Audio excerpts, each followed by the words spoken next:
राम्रो फ्राई गरेर good morning आज हाम्रो बागे बजारमा यी सुँगुरको मासु फ्राई हुँदैछ। यता पनि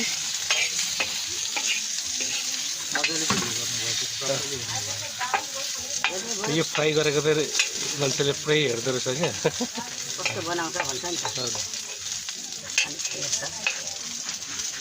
यता जाँदा देखिरहेछ र यता मासु कटिङ भइरहेछ। एउटा भिडियो बनाउनु पर्यो, धेरै नबनाउनु।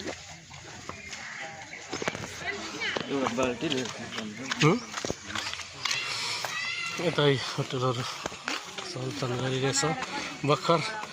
भर्खर डलरे अहिले आएको हिजो आएको।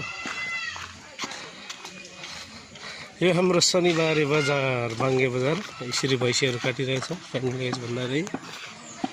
र यता सर लाएर हाम्रो यहाँ बोका दाजु, नामै बोका, बुद्धि बोका, सबै बोका होइन, भर्खर आउँदैछ। के छ बोका दाजु, खबर ठिक छ?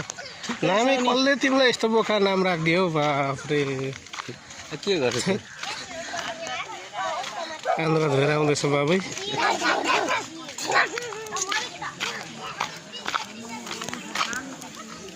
यहाँ 3वटा सुँगुर काटिरहेछ।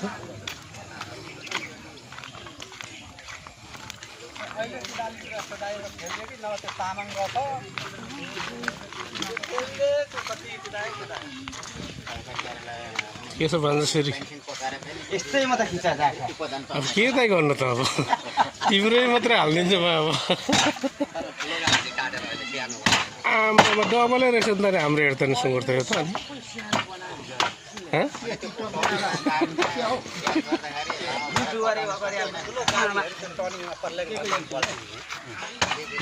ब्लग हाल्दैछु अलिअलि, 1-2वटा भिडियोहरू। पैसा पनि पाउँछ।